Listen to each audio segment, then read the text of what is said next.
Hello and welcome to Black, Brown, and Bilingue, where our mission is to unite the Black and Brown communities through education, storytelling, and community engagement.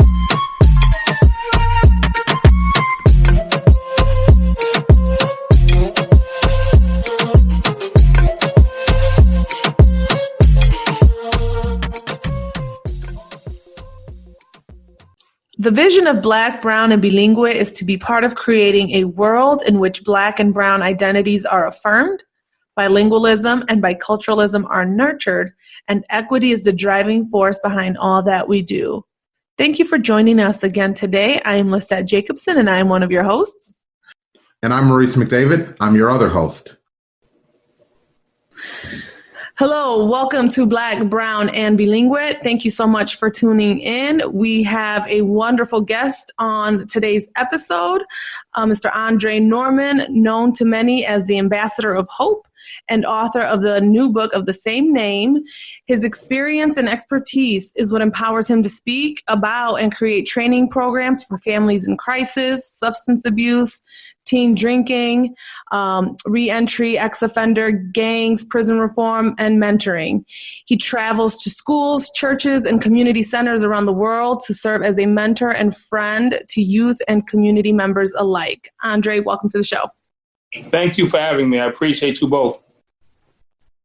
Andre, we are absolutely ecstatic to have you on today, and we want to get started right away by just asking you to tell us a little bit about your story, a little bit about your personal background, your educational journey, and how you got into the work that you're doing now. My personal background is similar to a lot of brothers and sisters in the country. Grew up with parents who were in trouble, didn't get along, a lot of domestic violence in the house. I lived through the busing crisis of Boston, going to school, having people throw rocks and sticks at me at a first grade level and call me out of my name routinely. And then we come through the busing, we come through domestic violence, and we come to the public school system itself that wasn't equipped or didn't care to equip itself to educate somebody with a different learning style. So I was placed in what is called now special needs. Back in the 70s, it was called a dummy class, where you just put people that you just wanted to cast off. And what I know now about them building prison cells based on third grade math scores, so they knew hundreds of years ago where I was going. Everybody knew but me. Nobody told me in the third grade, you're going to prison, buddy, get ready. Because had they told me that, I'd have lived my life differently and prepared better. But I went through bad schooling in elementary level. I make it to middle school. And when at middle school level, I found out that I'm poor. In elementary school, everybody looks the same. We play in the playground. Nobody's asking any questions. Middle school, it's about fashion. It's about fitting in. It's about all those wonderful things, what you have and what you can show, not who you are. Mm-hmm. And I didn't have and I couldn't show, so I was nobody. So my first parlay into criminal activity was to sell marijuana in the park after school, not to be a tough guy, not to be famous. I just don't want to get laughed at anymore. So I sold weed so I can buy the cool things so I could be accepted in school. And that one choice put me on a track that took me into full-time criminality, carrying guns, robbing drug dealers, you name it, I did it. And at the age of 18, I found myself in prison. And I'd love to tell you that I wound up there because nobody cared about Andre Norman. And that would be a lie, because I can give you countless teachers who try to intervene in my life. I can give you countless coaches who try to intervene in my life. I can give you countless adults in the neighborhood who try to intervene in my life. But I didn't have the wherewithal to actually receive their love and their attention because I was stuck on what my parents had taught me. And the things we learned in the house that we don't take outside, we don't trust people, we don't engage with people. And those things, amongst others, prevented me from receiving the help that so many people try to help me, try to give me. So I found myself in prison. And when I get there, of course, I'm nervous, but it turned into a reunion of all my friends from the dummy class, all my friends from the principal's office, all my friends from juvie, the guys I used to fight with or fight against at the movie theater over the girls. We were all there. It was just a big reunion. I knew a third of the prison my first day. So for the first 6 years of my sentence, I did what everybody else did. I sold drugs, I fought, and I carried a knife. And I wanted to be the baddest of the bad like everybody before me. And 6 years in, I realized that I was a king of nowhere. That I spent all this energy and effort to be the top guy in a prison system that meant nothing to anybody. It was all like the Wizard of Oz, just going down this yellow brick road to nothing. And when you get to the end of the yellow brick road, which I did, I pulled the curtain back and I saw the wizard. It was all fake. It was all a myth. And I said, this is what I've given my life to? Because I had a chance to be the number one guy. And I saw what it was. It was all a fake and it was a farce. So I decided that day I didn't want to be the king of nowhere, that I wanted to be something other than that. And I started looking around at who I was and where I was. And I realized I was in a maximum security penitentiary with too many years to count. And I said, this is where I want to end up because it doesn't make sense to be here if I no longer want to be a psychopath. So I first said I want to be free. But then I looked around, the whites, the blacks, the Spanish, the guys who worked in the church, the guys who worked in the kitchen. Everybody got free, came back. So I came to realize free doesn't work. I don't want to be free. It's a trick. So I said I want to be successful because successful people don't come to prison. So I said I'll be successful. I picked a school where successful people come from, Harvard. So I'll go to Harvard, I'll be successful, end of story. Everybody thought I was crazy. And in the end, I had to walk that walk by myself. So I designed a plan to go from maximum security segregation to Harvard Law School or to Harvard. And I started GED, counseling, anger management, therapy, went and taught myself the law, fought my cases on appeal. Instead of selling dope on the yard, I started getting knowledge on the yard. And I stayed focused for 8 years. For 8 years, 20 hours a day, I was about the business of getting to Harvard. Everybody else is trying to get to the gym to get first winners or trying to get to the yard to get a bag of dope or try to, whatever the thing was, I was trying to go to Harvard. And they got their goals and I was on track to mine. When I first walked out of prison after 14 years, because I reversed the cases, I reversed my lifestyle, and the parole board was willing to take a chance on me, prison, parole office, youth center. I went into a youth center 90 minutes after I got out of prison, and I had a conversation with some young black boys and told them why they were going to jail. Not because they were black, not because they carried a gun, not because they smoked weed. They were going to jail because people let them down, mistaught them, and hurt their feelings, and now they're acting out. They don't know how to comport their emotions. And I was going to teach them how to comport their emotions so they can have a better life. I started doing that. Then probably like a month in, somebody asked me to talk to the girls in lockup. I don't know nothing about being a girl, but I went to the girls unit anyways. And I started talking to the young ladies. And the young ladies, molestation, prostitution, domestic violence, self-esteem, not understanding the menstrual cycle, having to go through the body adjustments, having to look pretty, having the hair, and my mother had boyfriends. None of my mother's boyfriends thought I was cute. But these girls were being touched by the mother's boyfriend. And when they tell mom kicks them out and keeps him. So I didn't understand, but I came to understand that being a girl was 10 times harder than being a boy. And I started helping the girls. I became de facto dad to a whole building full of young ladies who have been traumatized. Then I working with the girls unit and the boys unit. I'm doing gang outreach. I'm definitely reaching back onto the penitentiary. And somebody asked me to go talk to white kids. I'm like, white kids? White kids ain't got no problem. Go to a white school. They got the same problems. They drink, they smoke, they have sex, they got bullies, they got kids who don't fit in, they got special needs, they got parents who don't pay attention. I was like, wow, I'd have never thought white kids had problems because I grew up watching Leave the Beaver and Partridge Family and 90210, and they never had a problem at the end of the show. But That's all I knew of white people. And I judge the same way we think white people judge us on the shows that we see, we judge them the same way. And I was judging them based on Brady Bunch. And the Brady Bunch never ended with a problem. Right. So to me, white kids don't have problems. And I was wrong. So that's when I got to the point I said, anybody calls my phone, I'll help them. And I got a call from some people in Guatemala. And they said, well, can you do a Zoom call for our kids? I said, what's a Zoom call? We're going to put you in front of the computer. We're going to put our kids in front of the computer and you're going to talk to them. So how about I just show up? They said, we can't afford to bring you in. I said, I'll get myself to the airport in Guatemala if you can pick me up. I spent 6 days on the ground in Guatemala training and teaching from Guatemala City to Antigua and every place else in the middle. Then I went to Honduras and I went to Colombia and I went to Costa Rica. I went to Spain. I'm going to Saudi Arabia. Next thing I'm in Australia and I'm in Sweden. I'm in Germany. My phone just kept ringing and I just kept showing up. And opioids became an issue for white kids. I started helping white parents understand how to do outreach to their kids. I started helping black parents understand how to do outreach to their kids. I started training teachers and police and corrections officers. And that's just what I've been doing for the last 20 years of my life. And in 2015, Harvard recognized me with a fellowship at the law school. In 2001, London Business School saw fit to put me on as a consultant to their education department for executives. I've been here for over 20 years.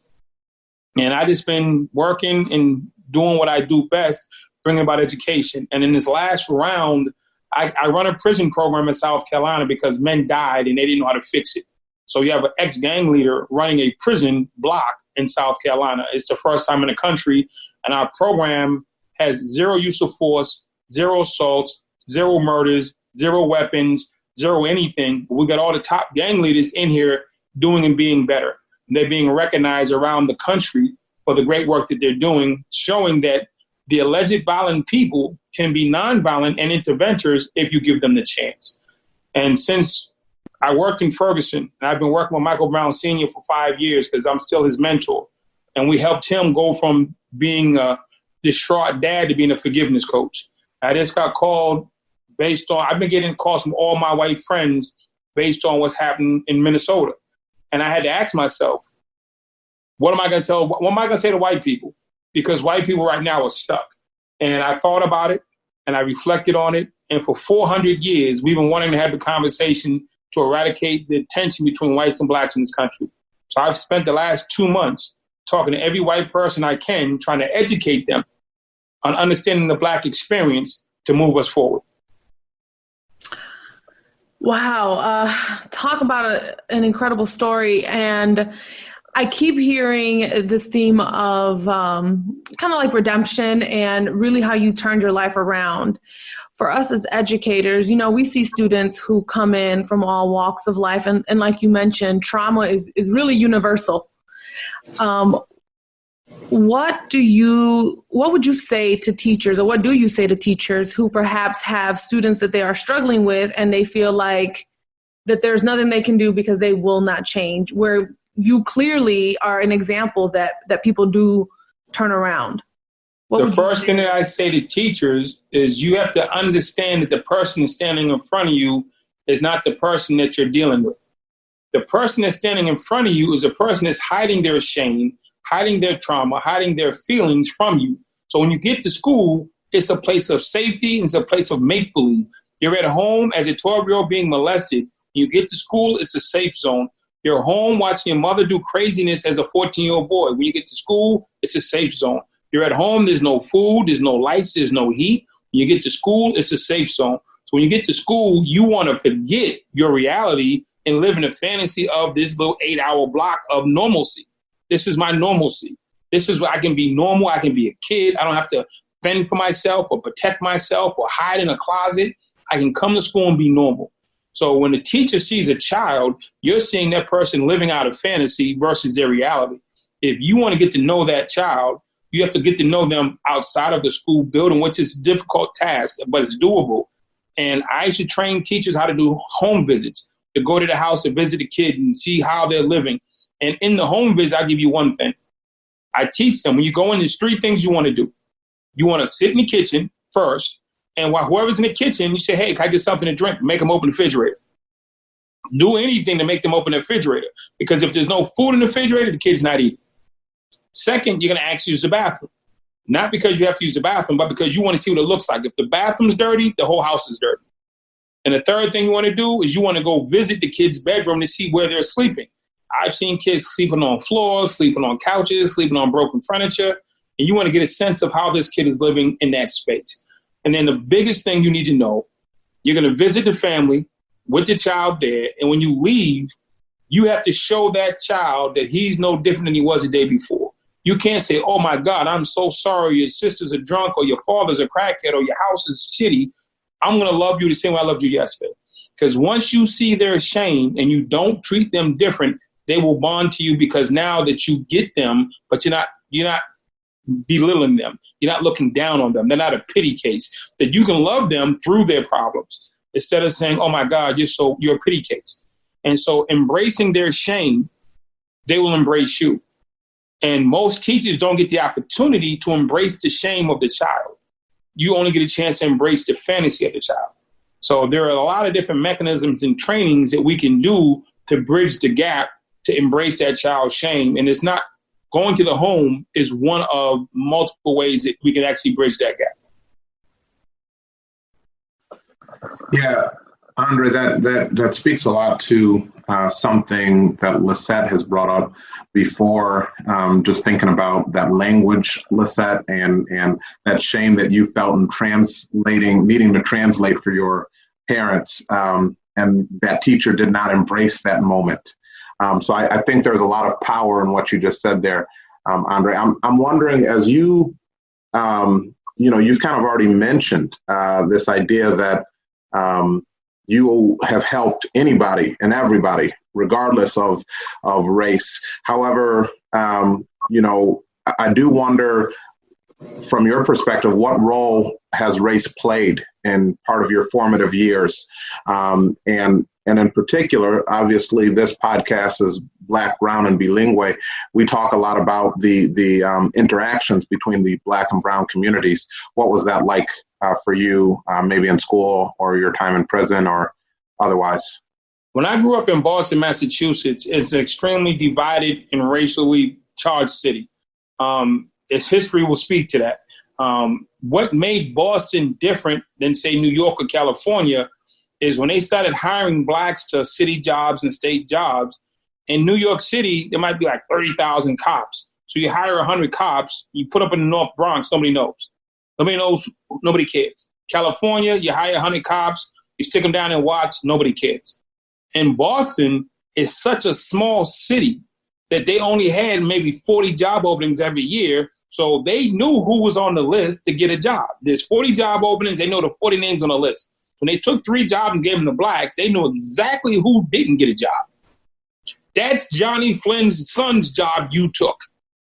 When you, the secretary for the city hall, oh, that's Sarah McCullough's job you took. It wasn't just some abstract person on the other side of the town. That's what made Boston so heavy with the animosity and the drama, is because every time a job was given to a Black or Latino, they knew the specific person who lost the job. And that just made it personal. That's why a lot of the stuff in Boston was extremely personal, because you had to go sit at the bar with the father of the guy who lost the job. And it's not like, well, it's some abstract part of the city. Boston's not that big.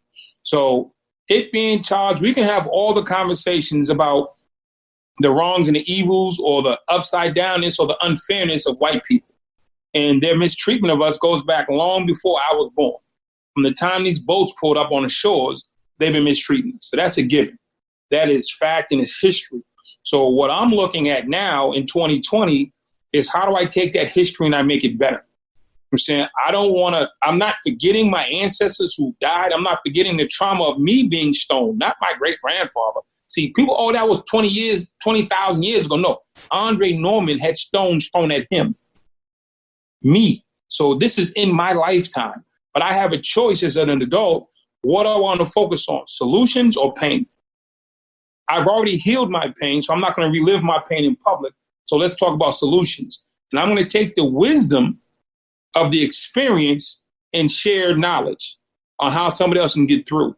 Because there's too much time spent on how did I feel getting rocks thrown at me? Not good. Now, how do we stop the next kids from getting rocks thrown at them?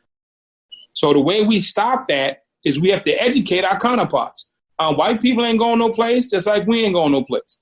So let's get to a place of, okay, education makes it equal. That's why we were forbidden to learn during slavery, because you cannot enslave an educated mind. So we have to get to a place of education makes it equal. Let's get to educating our babies versus the lines between what didn't go. There's a lot of stuff that didn't go right for a lot of centuries in this country. Mm-hmm. And I never want to overlook my Native American brothers who had it worse than Blacks. I mean, Blacks, you had it bad. Oh my God, you were slaves. How about there was a whole race of people annihilated? So that keeps me humble. Mm. I mean, believe me, we got it bad in this country, but we weren't the worst. We didn't have it the worst. We weren't annihilated. You know what I'm saying? We were sold, we were raped, we were hung. We had a whole generation of people annihilated. You know what I'm saying? And I'm not going to overlook that. So I definitely shout out to all my Native American brothers and sisters who are right now on reservations throughout this country and not thought of. So I don't know what the language is. Why we have Black, brown, and bilingual. Well, we definitely need to extend our hand to our First Native brothers who are here and still struggling in silence. Agreed. And education is such a big key. Like you said, how are we going to educate our students? And you kind of alluded to this when you talked about how in third grade and reading scores, and that has a direct correlation on how many jail cells are built. What are your thoughts on the school to prison pipeline? The school to prison pipeline is real. And that's the most important thing that people need to understand. It's not a concept. It's not a fairy tale. The school to prison pipeline is real. If you walk around any prison in America, state prison or county jail, and you ask the prisoners, where did you go to school? I'm going to guarantee you 98% of them will say public school. 98 to 99% of people in state and county prisons went to public school. So we know where they're coming from, but we're not trying to solve the problem. If you don't educate a third grader, he can't read, write, and count, it's a given fact that by the time he gets to high school, he'll drop out. We have dropout rates well over 50% in many cities. And once you drop out of school, the law of the land or the jungle still exists. You must eat. That law will never leave you. I don't care what you do or what you say. The law of you must eat will exist. And if I'm an 18-year-old young man or if I'm an 18-year-old young woman, I don't have financial means, I don't have a job, I don't have a place to stay, none of that matters because it does not override the you must eat law. And what I have to do to get food is going to happen. And whether it's prostitution for the young ladies, whether it's selling crack for the young man, I am not justifying any wrongdoing. We're just speaking to, you're going to learn how to sink or swim. If I throw somebody out of a boat in the ocean, you're going to do one of two things. You're going to sink or swim. And we're throwing people into the oceans of the inner cities, into these jungles and saying, sink or swim. And they're trying their best to swim, even though it's the wrong way. Even though it's not most positive or it's not even legal. And they're gravitating to what they can reach. Not what the best option is. People go for what they can reach out and touch. They would love to go to Harvard. They would love to go to MIT. They love to go to USC. They love to go to U Chicago, but it's not in their reach. What's in their reach is crack. What's in their reach is prostitution. What's in their reach is giving up. So that's what they reach for. What's closest to them. And that's what they go with. So right now, we need to get to the point of saying the school to prison pipeline is legit. It's real. And once we acknowledge that it's a thing that exists, then we can shut it down. Nobody really wants to acknowledge that it exists. It's like back in the 80s, no city wanted to acknowledge that they had gangs. Go back to the 80s, look at all the newspapers. Every major city said they don't have gangs. And because they denied it, the problem got worse. Until they acknowledged it, they wouldn't put together gang task force. They wouldn't put together any programs for those type of kids because it doesn't happen. We need to acknowledge the school to prison pipeline is real, and then we can collectively work on it. Yeah, so I have, as I mentioned, I'm working locally with our state's attorney on a few different things. And Andre, I think to your point, one of the things that we have seen in our local community, and I'm wondering if you can speak to this as well, one of the things we've seen is we have a particular part of our city that has a high amount of crime. And so the city's response has been to have 2 police cars sitting in that community at all times. They've done this for years, and the crime rate has not changed. So I'm wondering, if you have the opportunity to speak to city leadership, what is the suggestion that you might make to them? Because, to do the same thing over and over again and expect different results, right, is what we call insanity. My first question is, are they expecting different results? Why do you think they're expecting different results? You just said that they're dumb or crazy. They're not dumb or crazy. They figured out through 3 mayors, 2 police cars sitting in the corner doesn't stop crime. They do it, evidently, not because I know them. I'm not calling anybody out of the space. It doesn't work. So if you do what doesn't work, then that's what you expect. You have empirical data, years of data that show that this doesn't prevent crime. So their objective is what it is, not to prevent crime. So my first question to them is, do you want to prevent crime? I don't want to hear about the 2 cops in the car. That's not a discussion. Do you want to prevent crime is my first question, because if you don't, I'm getting on the plane. I'm not here to play games with you. I got 1,000 things I could be doing in my lifetime. My first question is, do you want to stop the crime? Do you want to stop the killing? Yes or no? Fact 1, I don't care about stats and how many. Do you want to stop it? Now, when you say yes, then we say, okay, this is a list of things you're going to need to do. And it's going to be different than what you've been doing. You know why? Because the stuff you've been doing ain't been working. So I will give you a list of things. You don't need to fire the cops. Don't need to fire the police. Don't need to fire the security guards. Nobody needs to be fired. Everybody can keep their job. But do you want to do something different? If you want, let me give you the plan. I came to the prison system. They had 7 dead bodies on the floor, 30 wounded. And the director of South Carolina Department of Corrections, Brian Sterling, says, Andre, I need you to fix this. And my question to him was, do you want to fix this? I heard what you said, but I'm going to ask you. You saying it is not a yes. Do you want to? He says, yes, Andre, I want to fix this. And we need your help. I said, fine. And he gave me the power and the position to actually impact change. We went from 7 dead bodies on the floor to we've had 1 fist fight in 15 months. That man wanted the change to happen, and he implemented change. And there were some things that had to be done differently. There are some things being done different within policy, within code, and everything else, but we're going towards a different result. You can't hypothetically think somebody's just going to automatically shift into the space that you want them. If you want to end crime in Chicago, it's doable. It is completely 100% doable. But you have to first want it to stop. That's a great first question that I don't know that we always even ask, right? When we're thinking about change. I'm thinking right now, to be honest, as a principal, I'm got to go back to my building and ask my teachers, do we want better scores? You know what I'm saying? And because if not, let's get a new basketball gym. Let's get these trainings in here. No. What do we want? If you don't know the direction you're going, then you don't know what to bring with you. If you leave in Chicago and I say, hey, let's go on a trip, what do you pack? What's your first question? Where are we going? Well, we're going to California. Leave a winter coat. Oh, we're going to Boston. Bring the winter coat. We're going south. Get some shorts. But if you don't know where you're going, you don't know what to bring. So you're going to be out of pocket no matter where you go. You won't be fully prepared no matter where you go.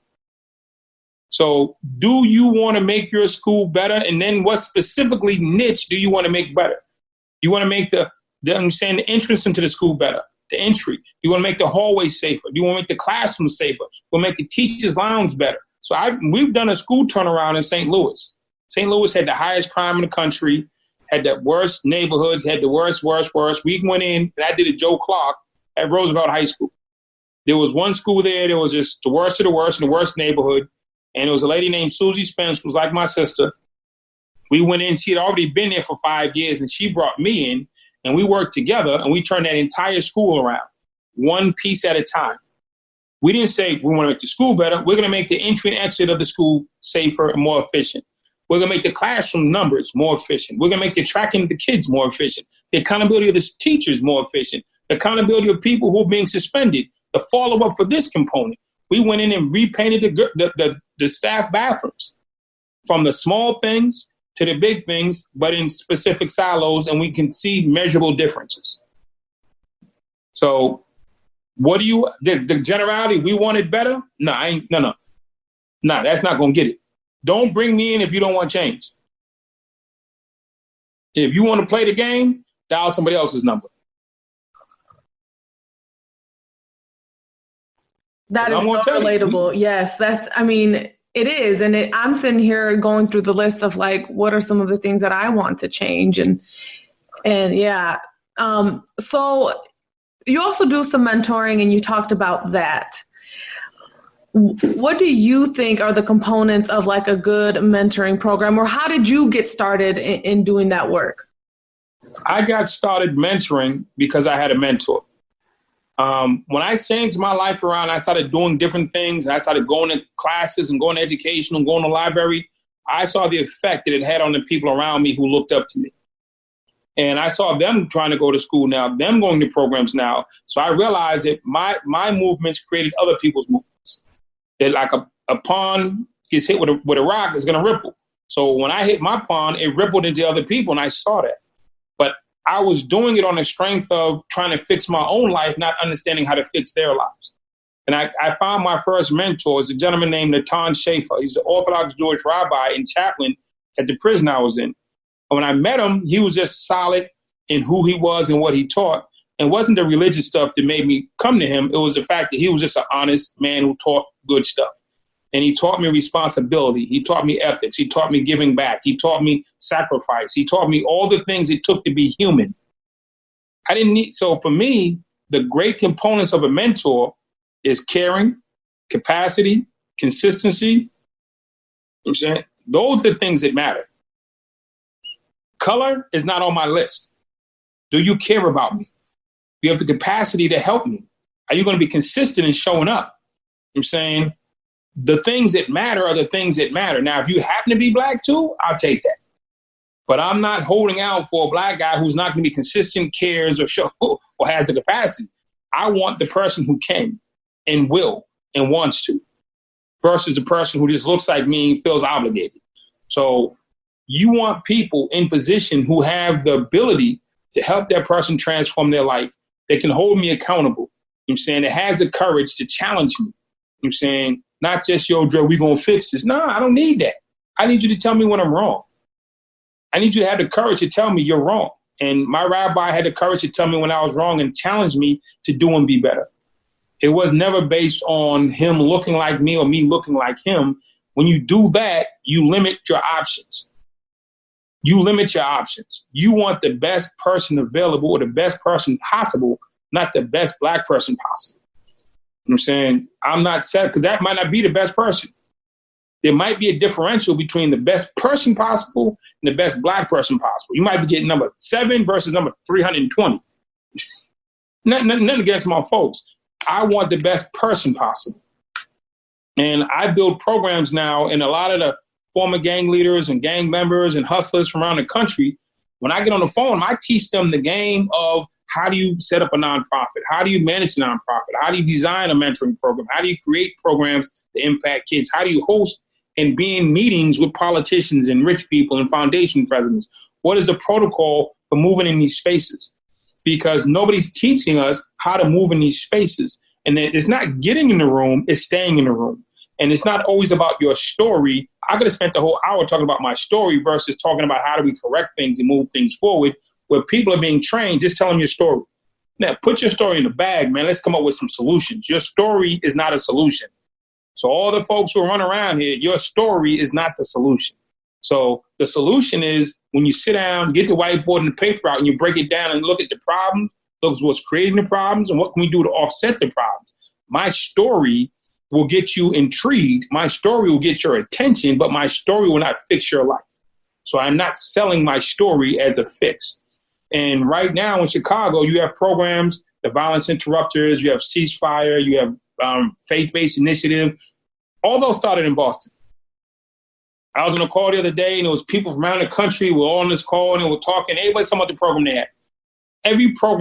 Every program announced during that Zoom call started in Boston. Ceasefire came from Boston.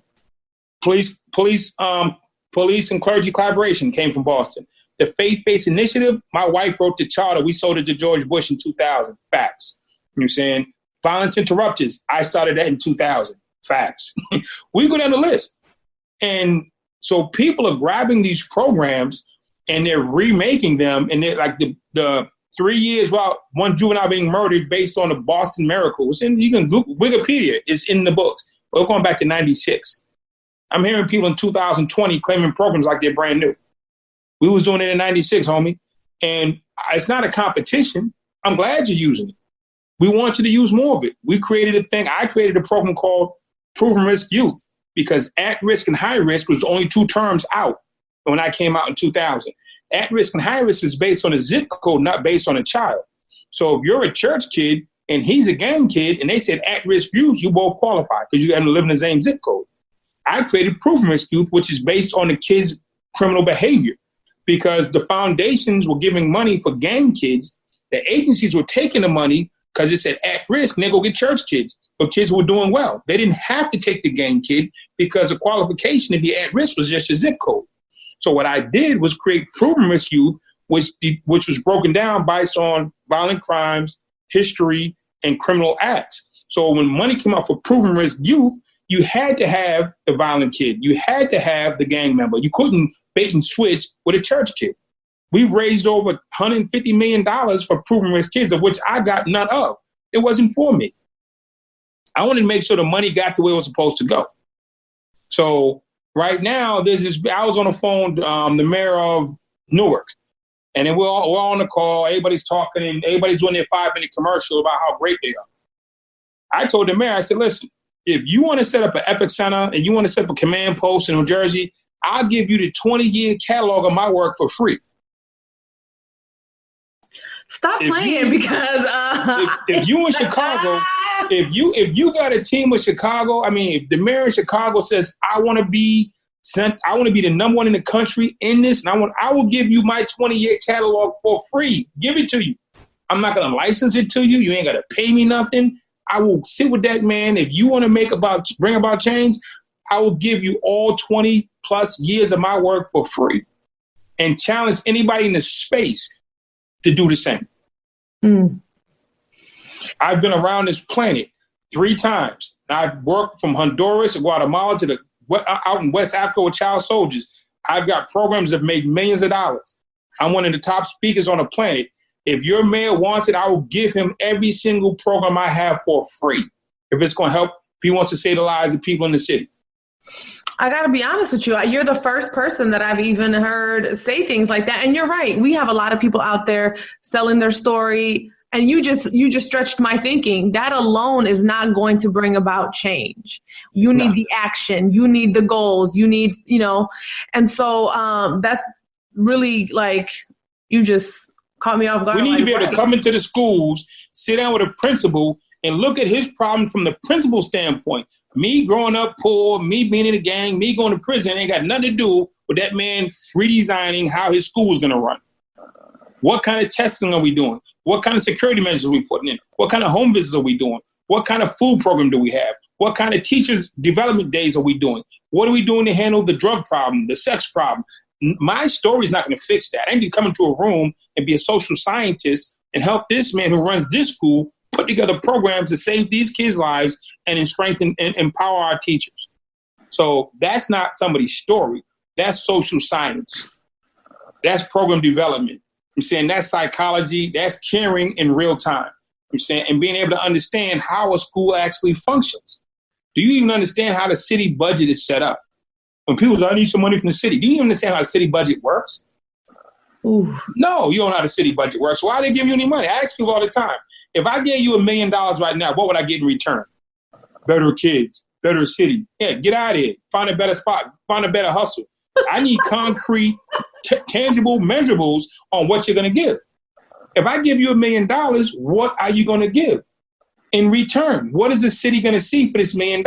A safer community is not a good term. That's game. Stop the game. We're dying while we're hustling ourselves. This become a hustle now. Let's put together this team and say we're the toughest guys in the city, and only we can reach out to the guys and give us the money, and we'll go say, what shit, you ain't doing it. You ain't doing it. You ain't doing it. So if it's about getting it done, you ain't doing it. You need to be cut from the team. Because it ain't happening. That's how I feel about a lot of the equity work. Andre, I'm so hyped right now. I just want you to know, number one, I'm loving the energy right now, and one of the reasons is because I can tell the energy is sincere. Because like you said, you could sell the program and pad your pocket, but it's not about that. So I'm wondering, Man, I'm Let's do it wondering. like this. Let me help you out. Okay. You get the city officials together. I will buy my own ticket, fly myself to Chicago. I will pay for my own room, and I will pay for my own lunch, and I will sit at a table for 1, 2, 3, 4, 5 days and design a city strategy to help y'all come out of this violence problem for free. And we will train whoever needs to be trained to help it get done. And I will go raise money for Chicago. Chicago ain't got to give me a dime. I know millionaires. I got over 150 millionaires in my phone. And they ain't halfway millionaires. They real millionaires. And they will fund the fixing of Chicago. I can pick up the phone. I was on the phone to Mayor of Jersey. Go to his Jersey's in the call with the mayor of New Jersey, the Facebook, they did Facebook Live. Go to the end of it. I said, listen, brother, I know the foundation president in New York for this foundation. I'll put you on the call with him so he can give you some money. I don't need your money. I'll find money for Chicago. Chicago ain't gonna pay 100 nothing. Those are my brothers dying. Those are my sisters dying. Those are people that I love, and I got white friends in Chicago too. I got a brother named Mike that lives in Chicago. White dude, love him to death. He's my number. Listen, of all the people in Chicago, my number one dude in Chicago is a white guy, hands down. Yo, Dre, you rock with white people? You damn right. Number one dude in Chicago is white dude. Mike's my brother, hands down. Won't ever blink or turn my back on him for nobody. Yeah. And nobody in Chicago closer to me than Mike. So I want to see Mike do well. I want to make sure his kids, my nieces and nephews, can walk through the city and never get shot by accident. Right. So your energy is so like authentic and genuine. That's something that we wanted to do, is like, we wanted to have these conversations because a lot of the times in these spaces, and yes, you have to know how to navigate, really stuffy spaces, but we want to just be, authentic and keep it real. And I appreciate you keeping it real with us. So time is running out here, but we like to end every single episode with one final thought that you would like to put out there for our listeners. I'm watching the NBA, WNBA right now, and they got Black Lives Matter on their floors. They got equality, all the rest of stuff on the back of their shirts. But what are they doing for the kids in Chicago? Is this response to political pressure from social justice? What are you doing other than putting Black Lives Matter on the floor? What are you doing? Exactly. It's performative. Again, what I need and what I want people to know is don't go for the okie doke. Don't let the NBA get off with putting some names on the back of a T-shirt and Black Lives Matter on the floor to keep people from protesting them. I'm not saying go protest the NBA, but that ain't it. If that, they might be doing something else, but I ain't seen or heard it. If that's their response to black people dying is putting a name on the floor and putting a name on some T-shirts, no. Right. That's not acceptable response for considering you got all our brothers on the court making you money and you're selling to us. We're the workers in the building, so we're generating this business for you. So if the best you can do is a T-shirt and a laminate on the floor, no. We want more from you. Now, Ace Hardware, we have to talk about them a little bit different. NBA, you're deriving your money off of 75% black players. We want more from you. NFL, I'm glad Jay-Z got a bag, but Jay-Z ain't black people. He's Jay-Z. Jay-Z is a wonderful businessman. I appreciate and applaud him and everything he does, but no one man speaks for the entire community. So I don't know the conversation Jay's having. I trust he's having ones that are going to benefit and push us forward, but we want to know what's happening. You can't do closed doors meetings. So we don't know if Jay's in the room talking with Roger Goodell or not. They signed some kind of deal, but nobody knows anything. So that's the problem. There's no secrecy in this trying to help people stuff. And so it should be we don't need minutes of the meeting, but tell us what's going on. Maybe we should be giving Roger Goodell a hand clap. Maybe we should be out here calling him out his name. Stop with the secrets. Make people who are helping us speak to us. You know what I'm saying? Don't speak, don't talk up. Dudes from Connecticut gave me this one. No more about us without us. So there's a lot of that going on. The last thing I'm going to say is there are people out here right now representing Black Lives Matter. And they're running around, they're protesting, they're going left to right and everything else. And you get the whole different differentials on it. I work with Michael Brown Sr., who lost his son. And Uncle Bobby, who lost his nephew, Oscar Grant. I want to see the family members in these discussions. Everybody's talking about their family without the family members in the discussion. I want to see people who are screaming Michael Brown Jr., who are screaming Freddie Gray, who are screaming the rest of these names. Are you even engaging in their families? Or are you just screaming these names out? Stop screaming people's names out that you ain't reaching out to. To me, that's hard. It don't make no sense. Stop screaming people's names out that you ain't affiliated with. Mm-hmm. I mean, if you want to support the cause, you want to scream the name, embrace the family. Come on, embrace the family. Coretta Scott King died broke. Betty Shabazz died broke. But everybody that was screaming Malcolm and Martin, nobody reached out to their wives. Okay, yeah, the movement. We get a celebration every year. The hell with a celebration. Their wives died struggling. While we run around with a sign and a t-shirt talking about, civil rights. No. How Malcolm's wife died the way she died? How did Coretta Scott die the way she died? Where's the people? Where's the people? If you about this movement, be about my mother. Be about my wife if I fall. If it's only about me, then you ain't about nothing. Be about the people in the struggle. You know what I'm saying? No, it's horrific.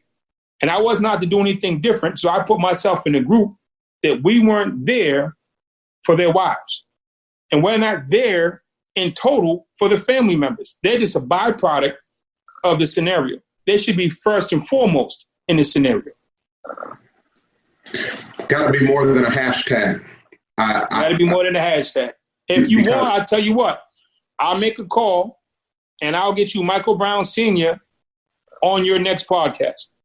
And you can talk to the people who are, he lost his son at the end of the day, right, wrong, otherwise. You need those folks on this podcast. Please. Andre does Andre. Let me bring you the family members so they can tell you about their pain and their struggle and how they see the world minus their loved ones. Right. And again. We want to do that. We always talk, like, something that really irritates me with education is we try to do all this research on communities, and then we don't even bring, like you said, the people that we're doing this research on and talk about what do you need for your child's education. We never bring them into the room, but we have all these conversations about them, and they're not even in the room to hear it. Because they might mess up your research. Exactly. And it drives me crazy. Why bring the people in there who might say something different that you can't argue with?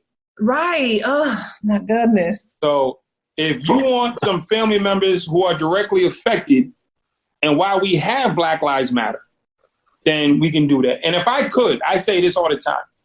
If I could, I would change the name of the movement. Because the way we're doing Black Lives Matter should be the families. To get to where people are, we need to change. Because we say Black Lives Matter, and then some people say all lives matter, and white lives matter, police lives matter. And my response to that is, when we put up here on boats, and they could kill us, slaughter us, and sell us, our lives didn't matter. For 350 years throughout slavery, they could slaughter us, kill us, sell us, we didn't matter.